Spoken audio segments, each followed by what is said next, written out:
Are you ready? Agility from the champion. Oh, deep six. That could be it. Delivered this deep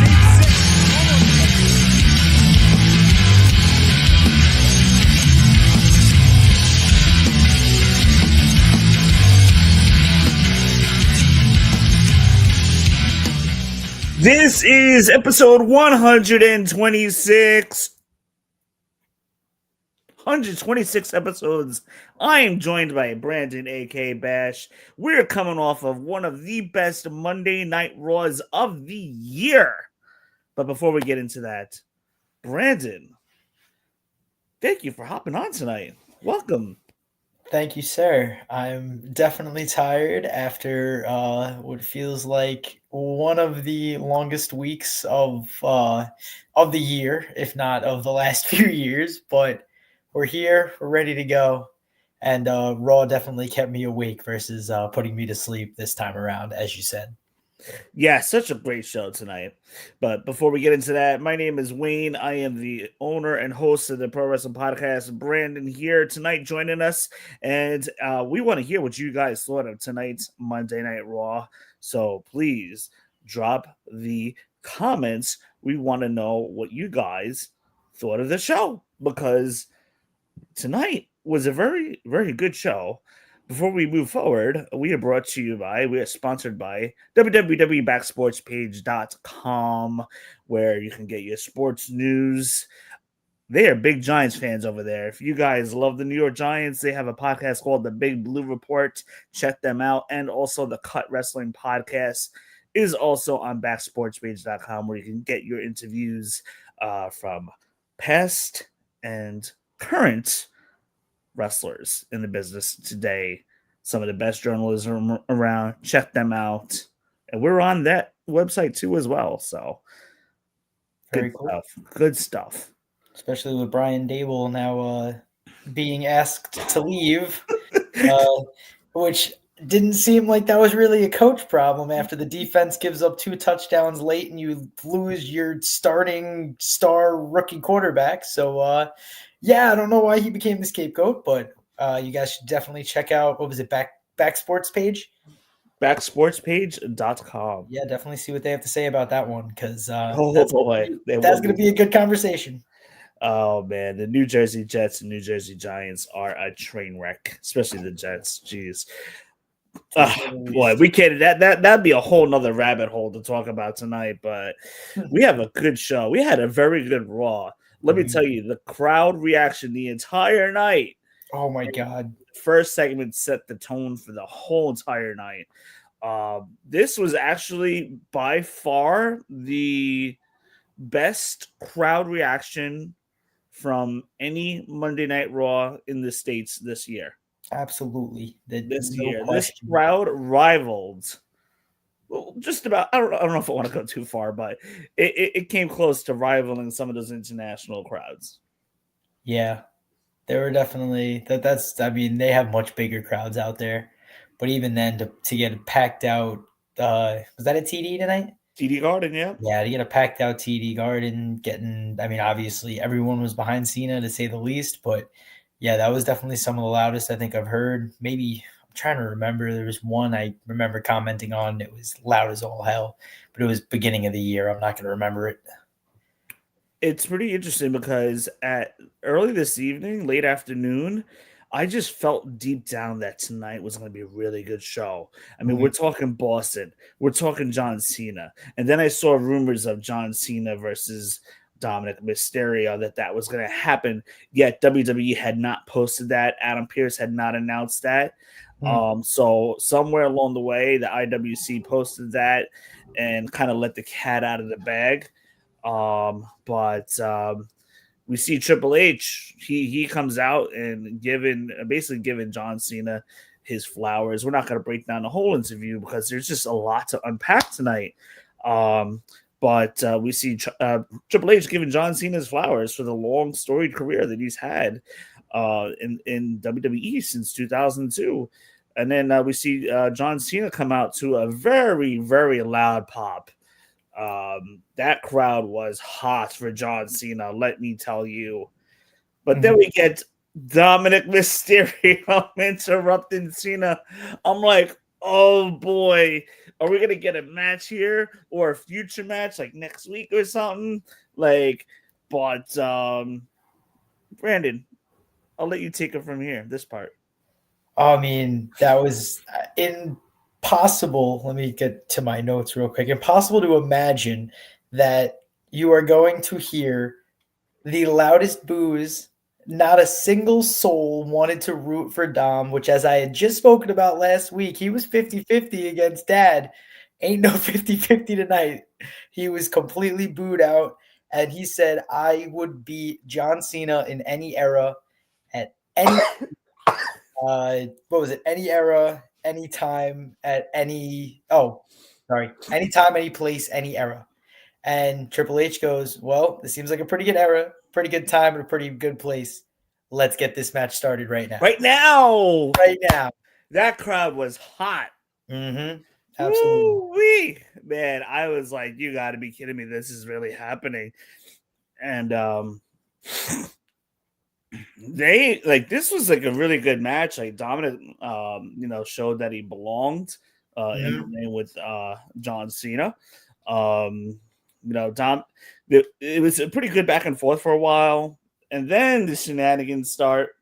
Yep. At one point we see Dominic undo the turnbuckle, and then that comes off. The referee's distracted. Well, the referee's fixing that. You see Dominic go grab the chair. And then Dominic does his usual thing where he slams the chair down. Then Dominic falls down to the ground. Then Cena falls down to the ground. Mm-hmm. And then the ref is wondering what's going on. Then you see Cena give Dominic the wink. I was dying. Oh, man. Dom got up immediately, looked at the ref, like, did you not see that? Like, what? What do you mean? I didn't see a thing. Like, oh, man. Crazy. Then we see in a little bit of a later point in the match towards the finish, we see Dominic misses with the belt, uses the belt to try to attack John Cena. But Cena puts the double AA's gives him the attitude adjustment on Dominic, but then the ref is knocked out at this point. So I love the tease finish here, which was really cool. And then another ref comes out and then counts to 3. John Cena is our new Intercontinental Champion. I did not have this on my bingo card, to be honest with you. This morning, I'm not surprised that John Cena was going to have a match tonight. With 3 or 4 dates left. Now he has 3 dates left. I mean, you can't fight everybody, so I wasn't too sure. Dominic Mysterio was going to be one of those guys he'd be in the ring with, but man, did Dominic get his flowers tonight in a losing effort. Mm-hmm. And that was fun watch. That was a good watch. Any remaining thoughts on that before we move on? No, I thought, like you said, he was really, both guys kind of showed that they were able to work together and create a solid match. Love the false finishes, like you said. And John Cena is still to be able to pick up a 200-plus pound individual after, what was it, the frog splash that he rolled them up and then hit the AA to win. That's. I mean, he's always had that strength to do that roll through with a lot of people, but God, to still be able to do it at 47 now, and he just made it look easy to win the match. So very cool. And we did see at the end, Ray and Cody both had some nice words for John in the back. Yeah, no, absolutely. Okay, so I want to streamline this next part really quick. Because I need to get back to the John Cena part. Let me see here. Okay, so we see Nakamura, Sheamus. We're not gonna really go too much into it. This is part of the farewell match for John Cena, winner of these matches of this tournament. Gets to face John Cena December 13th at Saturday night's main event in Washington, D.C. So one of the matches happens to be Nakamura versus Sheamus, in which Sheamus defeats Nakamura. It was a very good back and forth, hard-hitting match. Sheamus wins with the bro kick. And they shook hands. They shook hands at the end, and Nakamura raises Sheamus's hand in the win. So we see Sheamus is going to advance. I don't even know what the brackets look like, to be honest with you. So I can't even tell you who Sheamus is going to fight next. Yeah. Well, I think that also I wonder how they're going to do that after, because I wonder if they're just going to put the winners in the same rolling system to be picked at random. Yeah, they'll probably do that. Yeah. After everybody fights. It's one of those things where you're going to kind of leave it to the imagination at this point.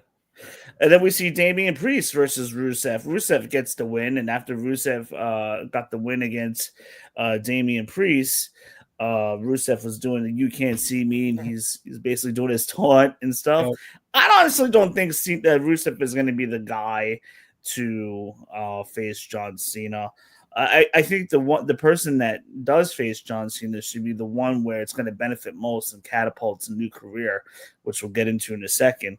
But we see Rusev beat Damian Priest with the Mosca kick after Rusev was raking the eyes of Damian Priest behind the referee's back. So Damian Priest is eliminated from that, will not advance in the tournament. So far we know it's Sheamus and Rusev advancing.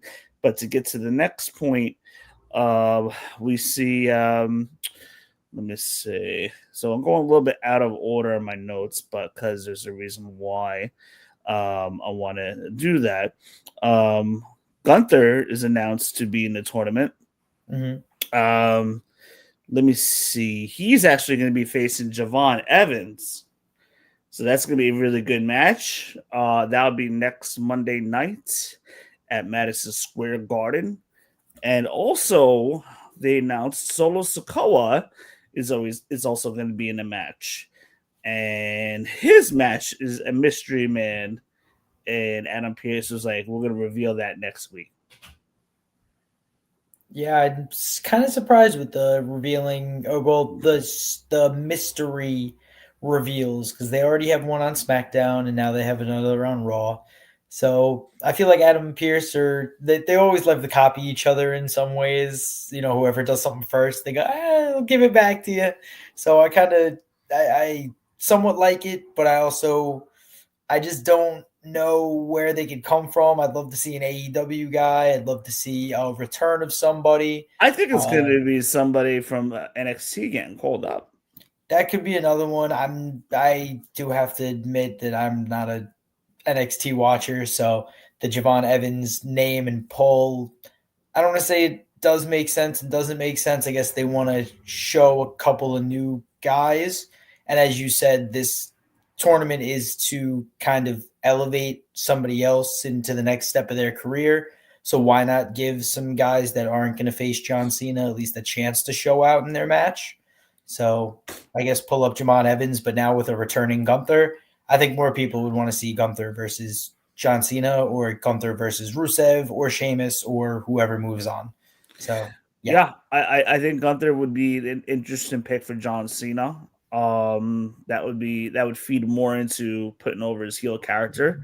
But I'm also thinking that the one that's going to face Solo Sikoa next week, I'm thinking Oba Femi. Okay. Let me do launch a new guy, get the win, and assuming that's him, he would have to be my pick to go face John Cena. I think the mystery guy in the SmackDown side is probably going to be Joe Hendry. Ooh, I like both of them. Now that I'm looking at Obafemi, I have seen a little bit of him. He's held basically every belt possible in NXT, so that would be a great one. And Obafemi is no joke, and I think for Cena to put a guy like Obafemi over in Obafemi's debut match on Raw would be very interesting. Now, here's the thing. Now, we already kind of talked about the tournament and what have you. Cena is the Intercontinental Champion now. So not only do we have a tournament to face the winner facing John Cena, but at that same time, that is going to turn out to more than likely be for the Intercontinental Championship.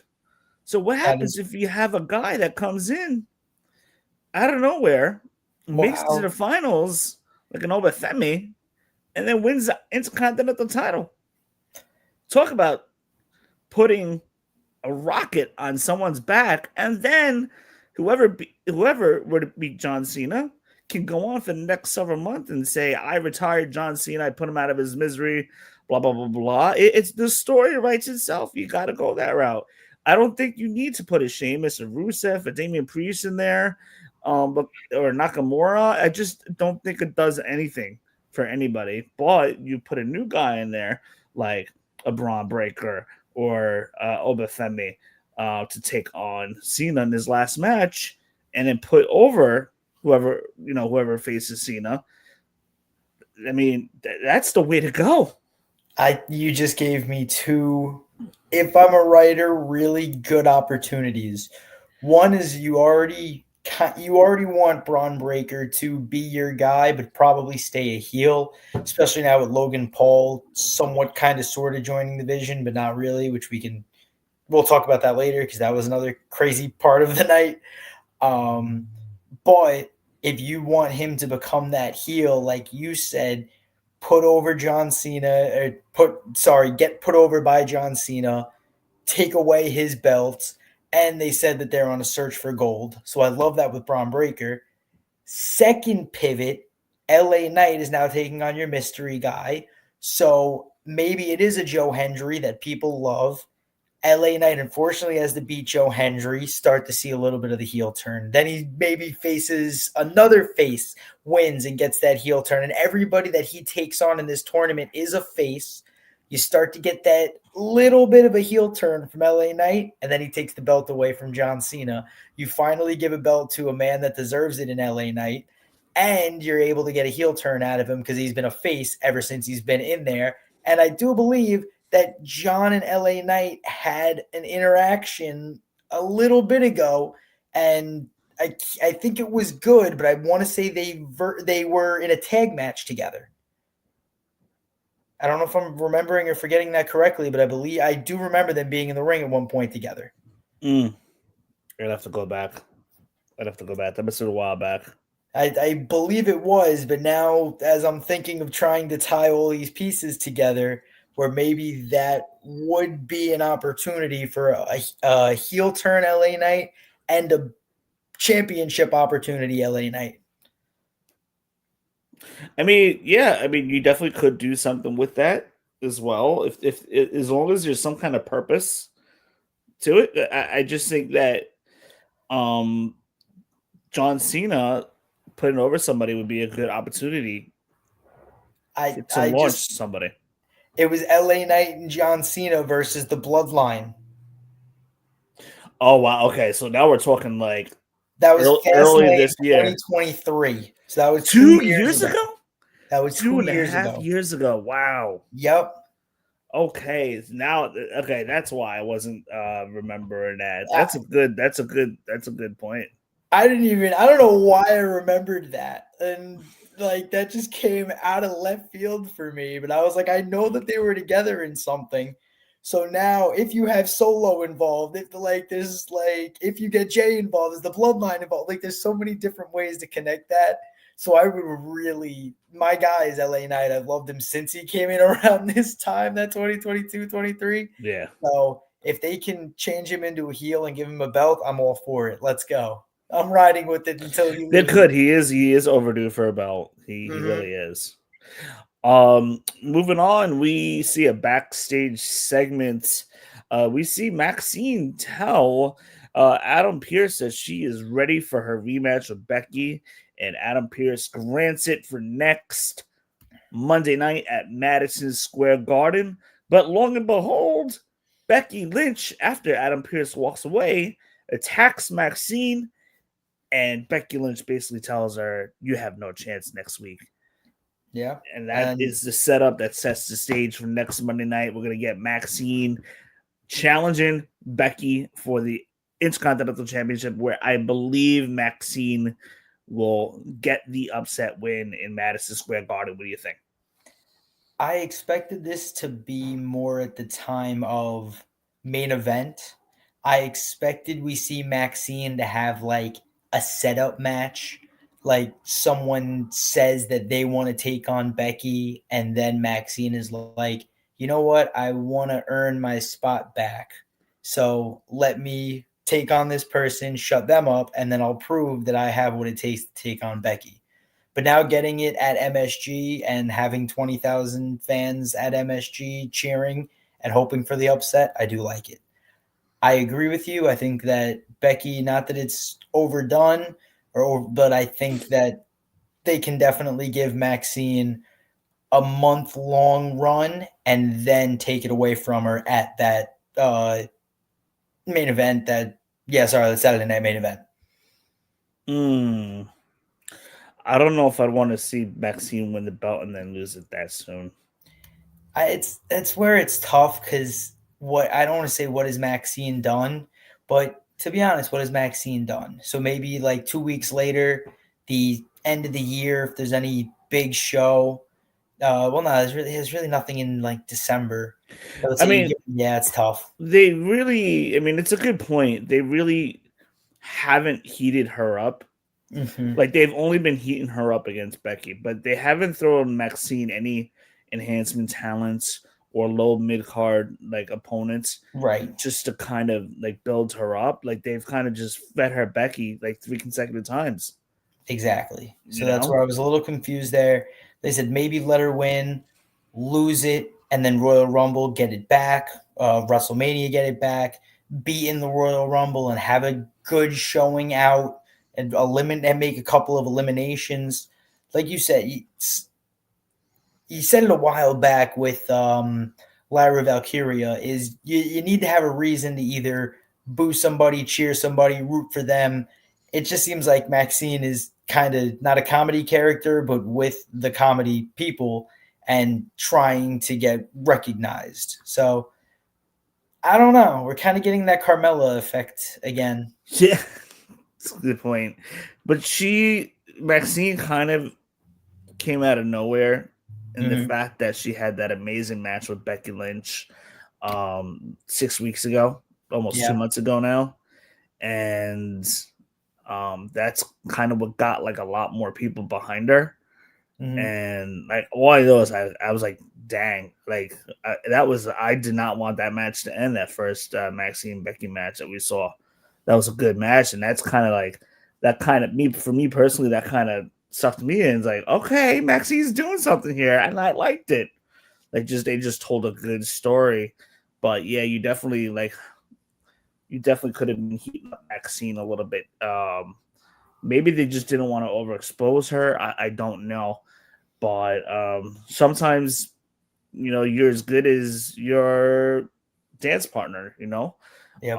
So Becky Lynch has probably just, gotten the best out of her. I really couldn't tell you, but yeah, the stage is set. Maxine versus Becky Lynch, and I believe we're going to get a new champion here.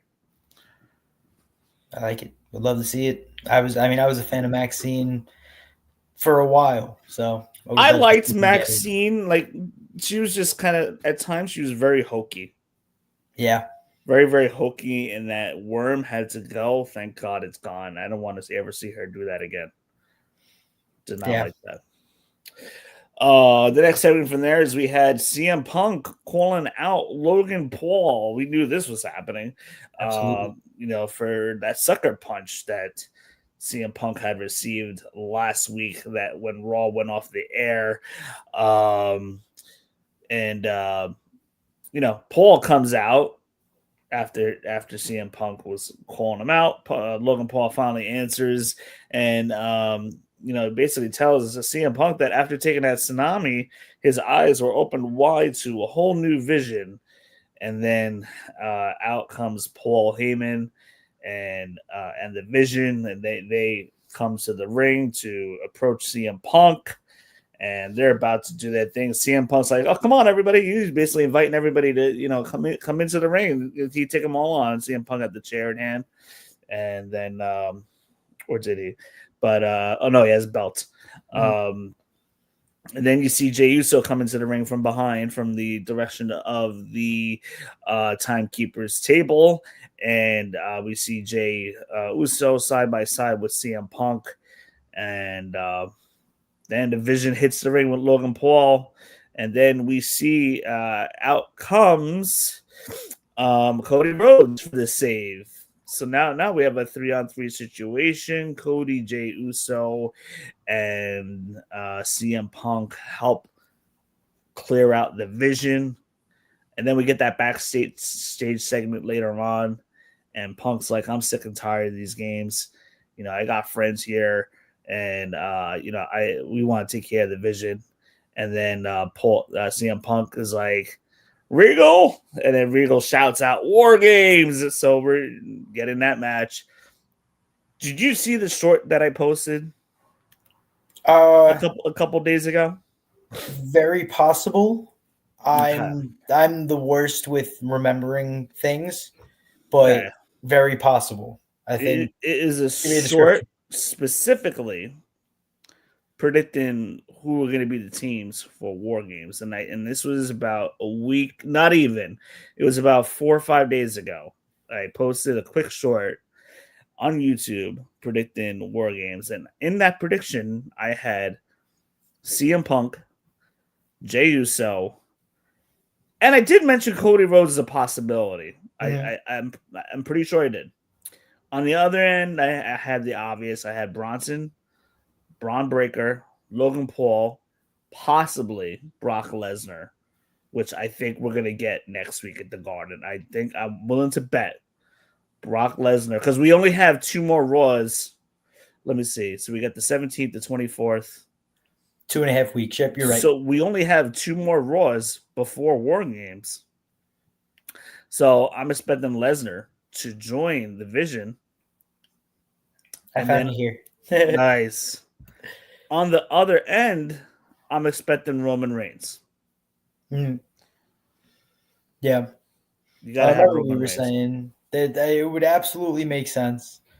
And now, I remember we said Logan Paul was most likely going to join the Vision. I do remember saying that. I remember saying exactly what Logan said today when he was by himself. Was you heard what the Vision said, that if you're not with us, you're getting cracked every week, and I don't want to get cracked. I'd rather join them. You saw the numbers, and I was like, I said it. Logan's a cat, if you will, but we're on YouTube, so I'd say it, but it's okay. Everybody got me. You catch my drift. So no, it made sense for him to join. I love the Brock Lesnar pick.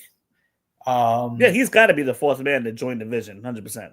Yeah, and then on the other side, it's got to be Roman Reigns. I wonder if they try to get 5-on-5. If you can do 5-on-5, I'm just curious to who would be the 5th man on the Vision, and then the 5th man on Team Punk. I think you can have John Cena, Roman, John, Brock, and Dom. Well, see, Dom's going to go against Rey Mysterio.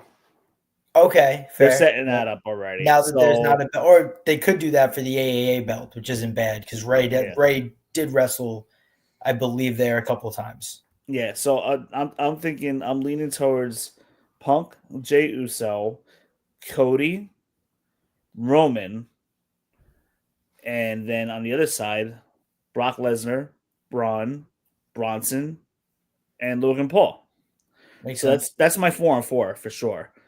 But who do you do as the 5th guy for Team Vision? And then the 5th guy on CM Punk's team is probably easy. You can probably throw in Jimmy Uso to help out his brother, or you can do John Cena. Yeah. But the 5th guy on the other end, I don't know who you would do. Naturally, it would have been Seth Rollins. True. Who else has Paul Heyman worked with anybody else other than Brock? Obviously, CM Punk. He's on the other side. He called him the most unlikable guy he's met. And if he was any more unlikable, his name would be AJ Lee. And that was insane. Can't believe he dropped that. And that was about it. I don't think we're going to see the Big Show come back. And yeah, maybe they can insert a mystery guy here. Maybe Chris Jericho. I think Chris Jericho would come back as a face, if anything. I think Chris Jericho's Yeah. too liked over at AEW. I think they keep it 4-on-4, and they just have to figure out what to do with John Cena at that point. Yeah, because Roman's got to get that payoff because obviously the Vision knocked him out. So I'm convinced that it's going to be Roman. And I think you just, like you said, have Roman versus Brock because it looks like now that we will. It doesn't even have to be against. But there will be a 4-on-4 women's match, but we'll speak about it later. Yeah. So now it seems like a 4-on-4 men's match is not too far out of the realm. No. So I think we, like you said, we could stick where we're at right now and add Brock in, and we are good to go from there. And then Roman gets recognized at MSG. Yeah. And acknowledged. And I mean, there could be a mystery. There could be a mystery guy. So I mean, they could do a mystery guy, and then maybe have Jimmy turn and join. Cena. I mean, if you do 5-on-5, I guess you're gonna complicate it a little bit. Yeah. But I think 4-on-4 is basically the cleanest way to do it. Mm-hmm. So, but that being said, it looked like a couple months ago that it was looking like maybe it was going to be like MFT versus Wyatt 6 as the War Games match, but I wasn't really 100% convinced of that. I do believe we're going to get that as a tag team title match at some point, possibly Saturday night's main event, or maybe even at War Games. Who knows? They haven't even filled out the card yet, so. True. Very true. This we saw coming. The Nikki Bella heel turn. We finally got the heel turn.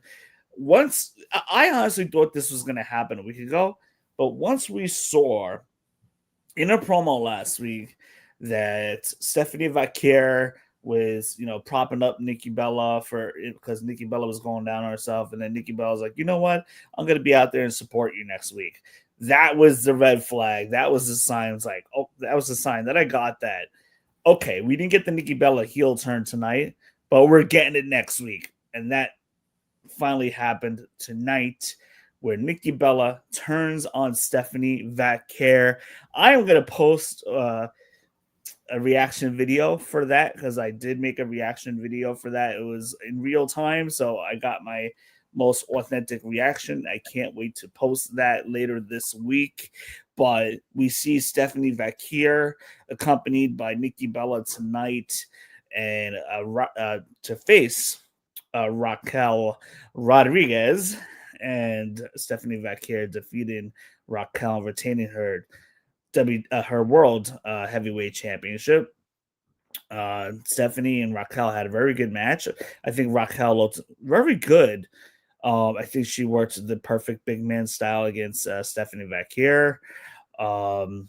It was very enjoyable, and they had Raquel have a bunch of comebacks and reversals, which I thought was really cool. You see Nikki cheering Stephanie on. I'm like, this is coming. But Raquel looked very good, and she even countered the Devil's Kiss at one point. But Stephanie gets the win here. And what did you think of the match? What did you think of Raquel tonight?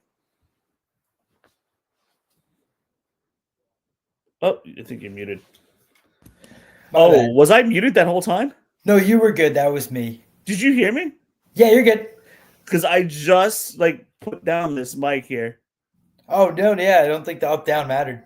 You're good. I heard. No, that was me. Yeah, I muted myself. Okay. I was going back to watch the match because I was a little preoccupied at that one. So I actually missed a little bit of the heel turn. So I wanted to just kind of go back and check it out real quick.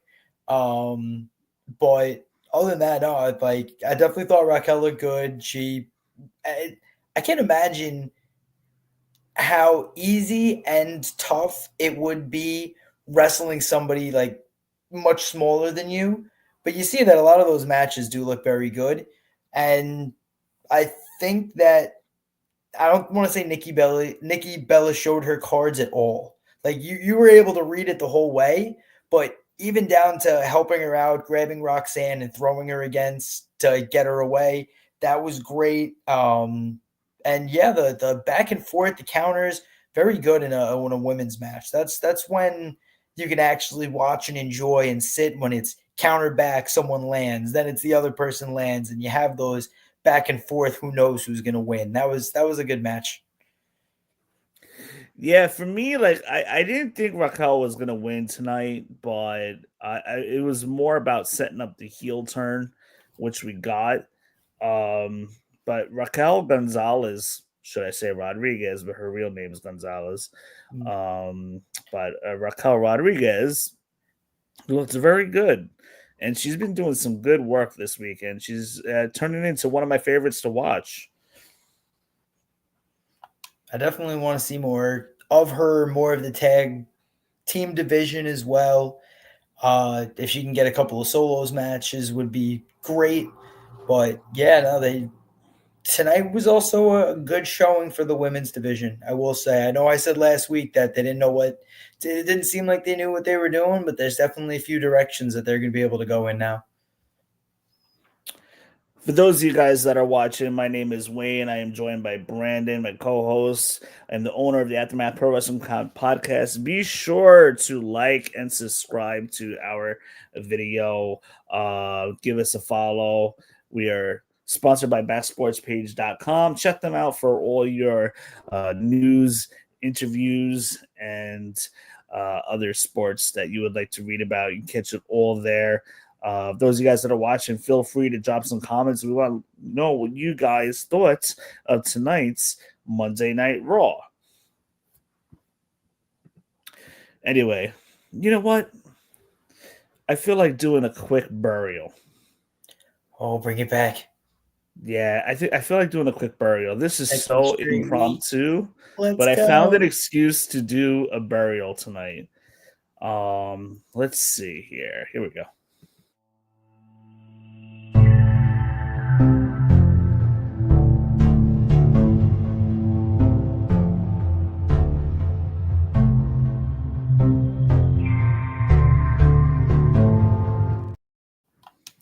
So this week's burial is this. On Friday Night SmackDown, we saw the United States Championship change hands in a minute and a half. Oh, In 1 minute. I was working late and I had a crazy Saturday and worked all day Sunday. The match Oh. was 1 minute and a half. I- Julia is one of the best female wrestlers in the world, and they had her drop the belt within a minute and a half to Chelsea Green. Chelsea Green is very deserving, and the way that Chelsea Green won was she cheated. But a minute and a half, I have to bury this. This match should have been given at least 10 to 15 minutes. Julia, one of your best wrestlers in the world, losing that in 90 seconds.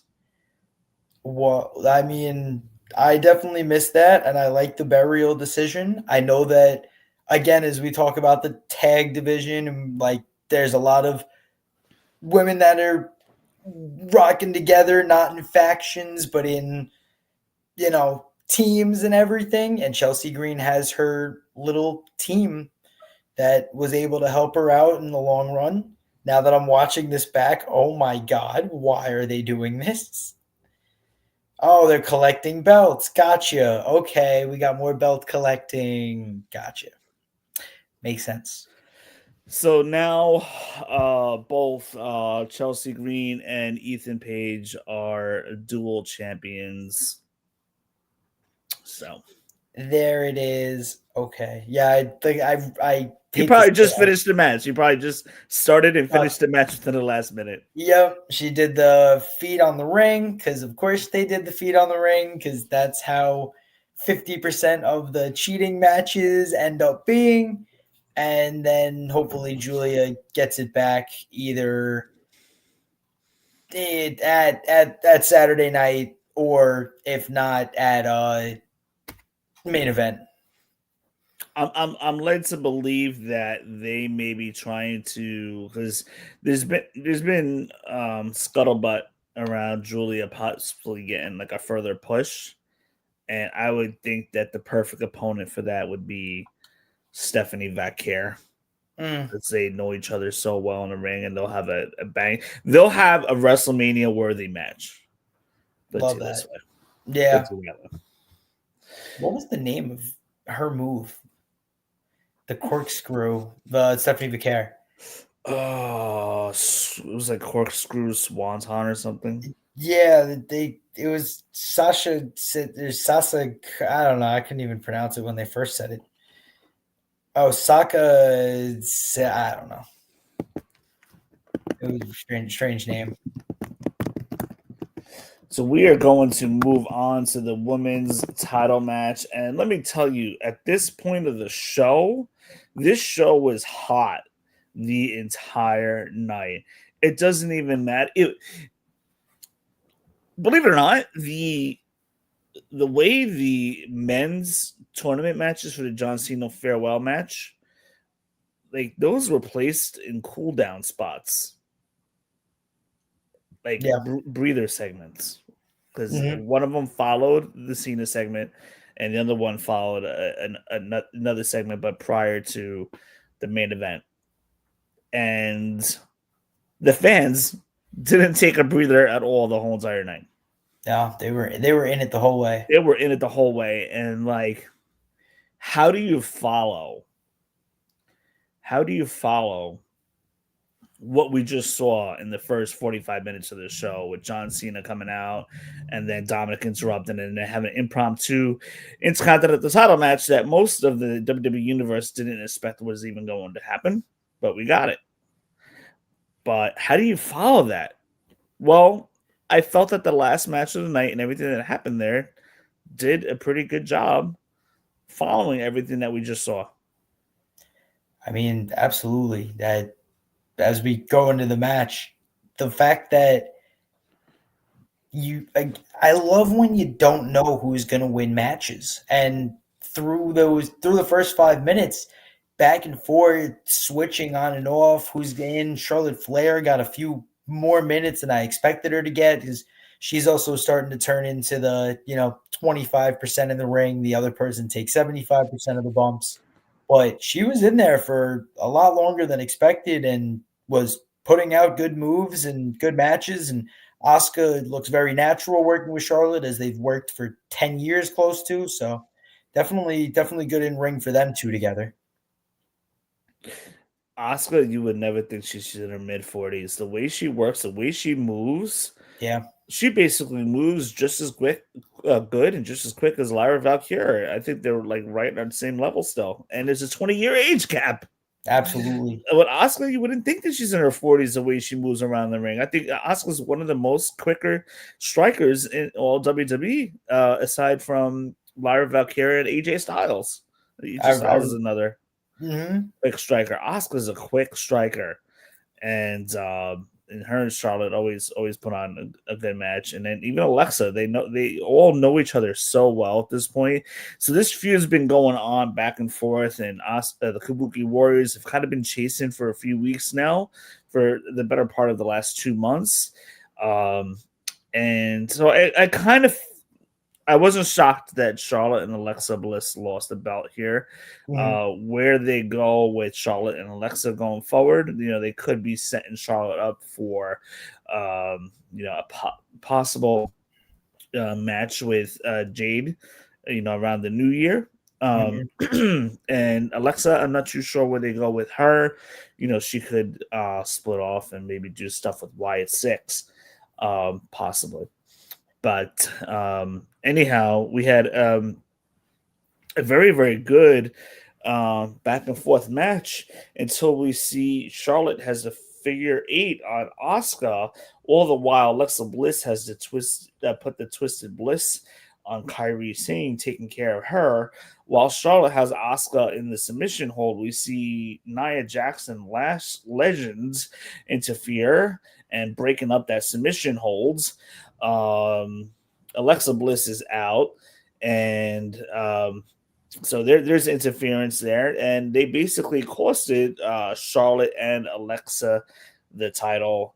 Asuka had Charlotte set up for Kairi Sane's elbow drop, and they get the win there for the 1-2-3. We have new WWE Women's Tag Team Champions. So here we go. It doesn't end there. No, it doesn't. Nope.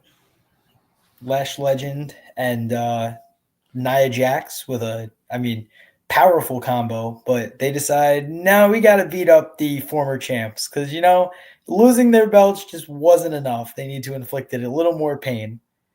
And then we get the Kabuki Warriors were a little indecisive on what they want to do. But they were like, screw it. Yeah. Who's joining? They hop back in the ring and go, you know what? Let's beat down the girls that we just beat already. So now it's 4-on-2 and not looking good. And then we get a nice little return from Io Sky to start.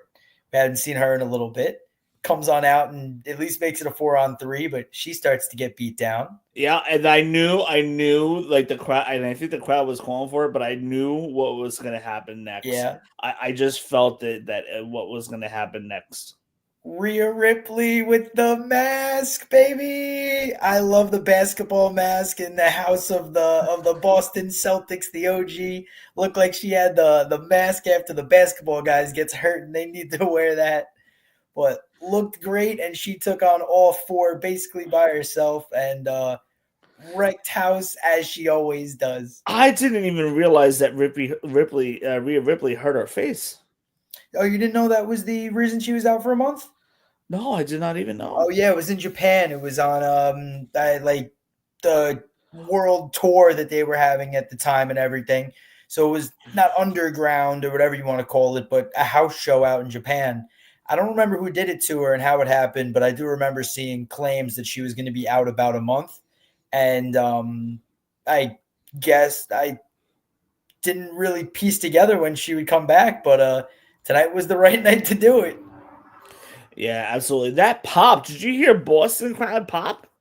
I think a lot of people, like you said, people were clamoring about it on when she was going to come back and this and that and how they were going to set it up. And I think maybe 10% of the people there knew about it, maybe probably less. And the other 90 loved the hell out of it. So we love to hear that pop. I think she may have had the biggest pop of the night. Nah, John Cena winning was fantastic. But she was damn close. It might have been, like I said, 51-49. Who knows? You got to ask the people that were there. But it definitely sounded pretty damn close. And that's where I think WWE needs to start implementing a wellness time off. Like give people a couple of weeks off, a month off, maybe have them in like a background segment or something. But when you get those comebacks in those specific types of matches or people getting beaten down and need help, it sets up so many other matches and it sets up tag opportunities. So I think they need to start investing in that slow burn of getting people back in or giving them time to be with their family, friends, only need them for 2 minutes. I remember actually I definitely wasn't alive or at least watching at this point, but Booker T said that he loved working with Goldust because I think one of them was hurt at the time and all they were doing was the backstage segments. So they didn't have to wrestle for like a month and a half until one of them was healthy again. But they said that they loved it because it was just funny trying to make them not break. If you can do that and then incorporate people coming back into the ring like that, I think that they can really benefit from it. Yeah, 100%. So we have the women's War Games match, which we see Rhea once again, for the second time tonight. We hear the War Games word being yelled out. Rhea Ripley grabs the mic, yells out War Games, says nothing else. So it looks like we're going to get Rhea, Io, Charlotte, and Alexa Bliss against Lash Legend, Nia Jax, and the Kabuki Warriors. Where we go after War Games, I could not tell you, but I think we're going to get a very good War Games match. I would expect Io Sky to be flying off of the top of the cage. That's Right. absolutely going to happen. You know that's going to be it. Maybe Alexa Bliss does something, but Kairi Sane will drop her elbow from somewhere high up because Yeah. she's known for the insane elbow, so she'll drop that. Yeah, it'll be a good match. I mean, I'm not quite too invested, but it'll be definitely a good match. I'm definitely more invested to see who the men are going to be. But as we spoke earlier, I'm led to believe Roman and Brock Lesnar are going to be added to that War Games match to round out 4-on-4 at the very least. Where they do with John Cena remains to be seen. We do know that we are going to be getting Rey Mysterio versus Dom, although that has not been officially announced. That it's pretty clear and evident to me that we're going to get that match as well. Quite possibly. Somebody was saying Cody and Aleister Black, but I think that's off the table now. At least, maybe we get that Saturday night's main event.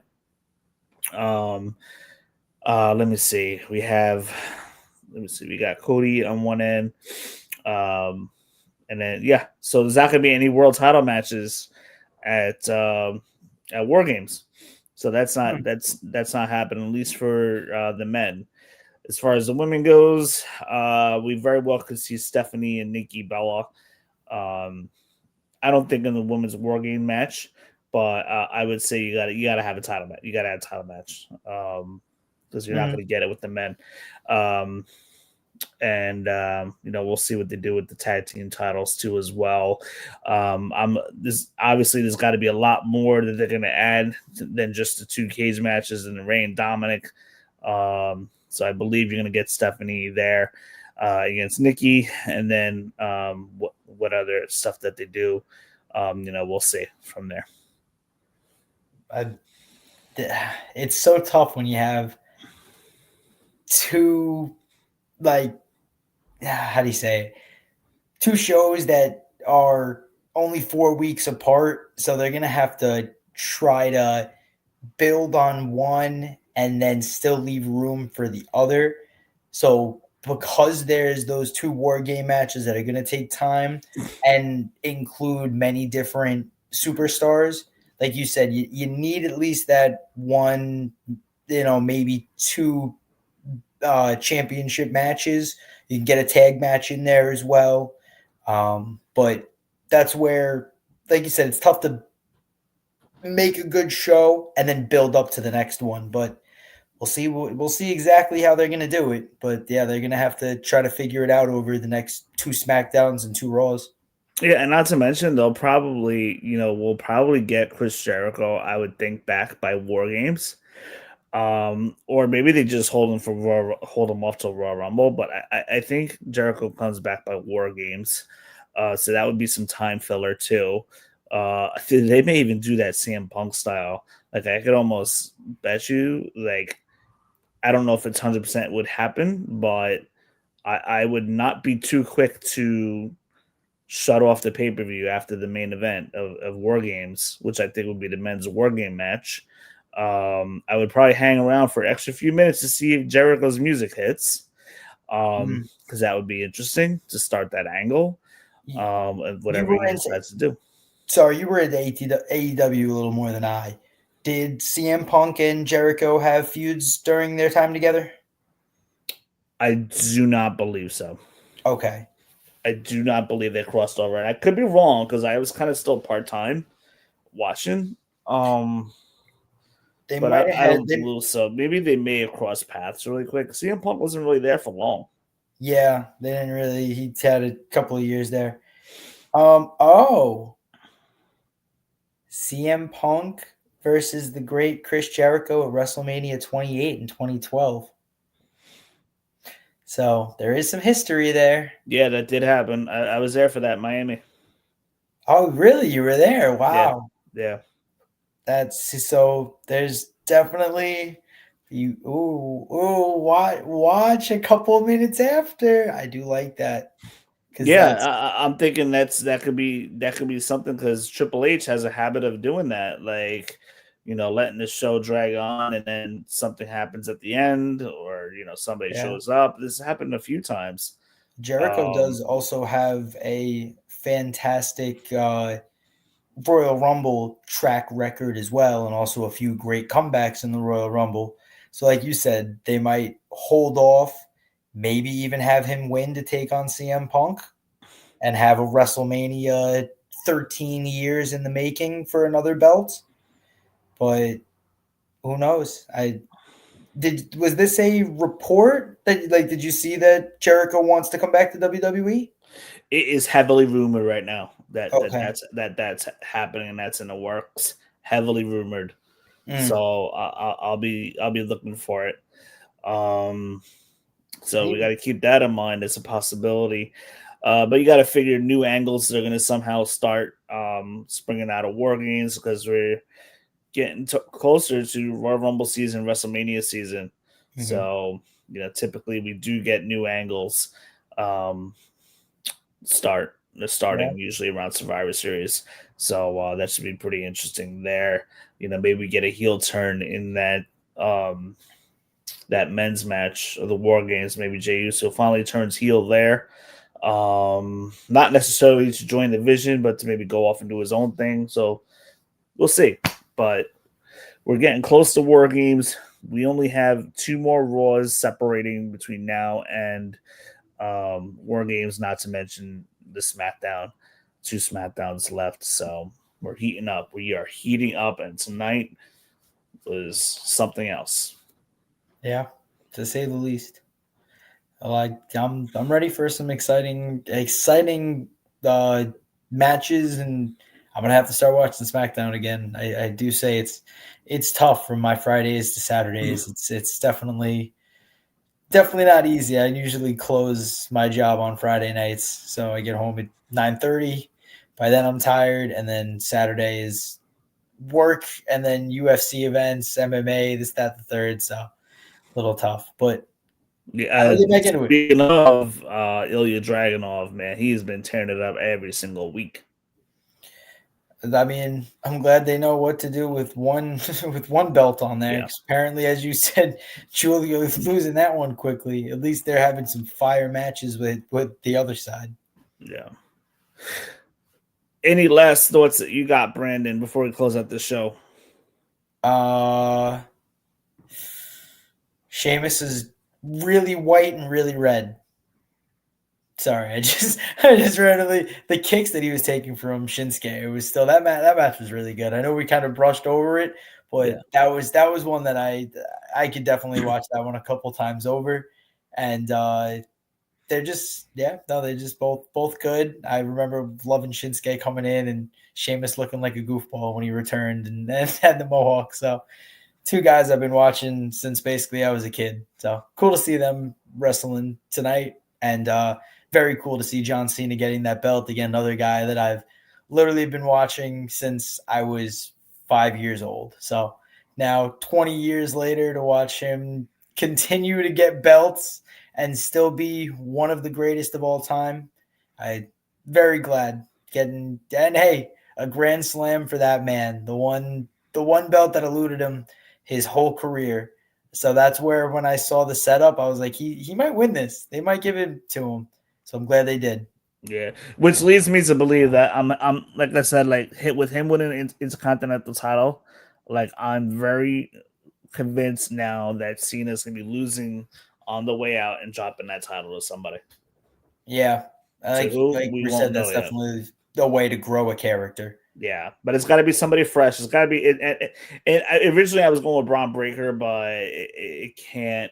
I don't think it will be. I think it's got to be like an Obafemi or somebody that we're just kind of missing right now. That it's got to. It's they gotta. This is an opportunity to make somebody.